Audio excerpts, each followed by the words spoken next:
Elle ressemble à nos bonnes vieilles stations essence, mais ici, un carburant propre et renouvelable sort de la pompe, l'hydrogène. Pionnière dans le développement de cette technologie, la région Auvergne-Rhône-Alpes a lancé le projet Zero Emission Valley.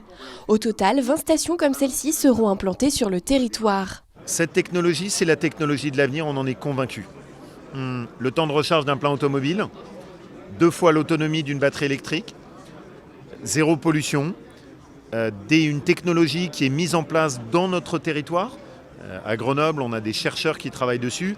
Ce que vous avez derrière vous, c'est la première station hydrogène de France véritablement opérationnelle. Et on a lancé une flotte de véhicules, 40 dernières. Tout ce qui sera rechargé ici, c'est zéro pollution. Ça veut dire que ce qui sort du pot d'échappement, c'est de la vapeur d'eau, et rien que de la vapeur d'eau. Et ça a commencé ici à Chambéry. Pour la conception de cette première station, une entreprise locale a été choisie.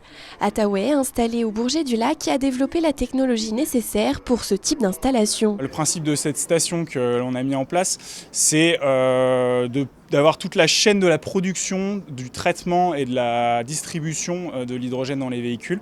Donc finalement, vous insufflez simplement de l'eau et de l'électricité dans votre installation.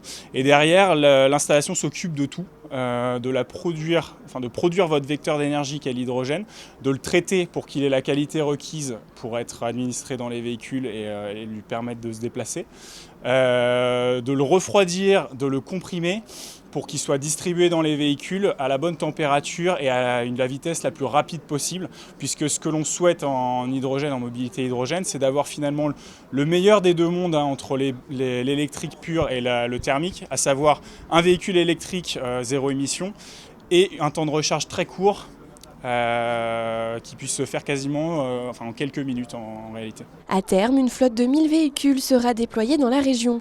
Elle permettra de remplacer 4,3 millions de litres de diesel et d'éviter le rejet de 13 000 tonnes de CO2.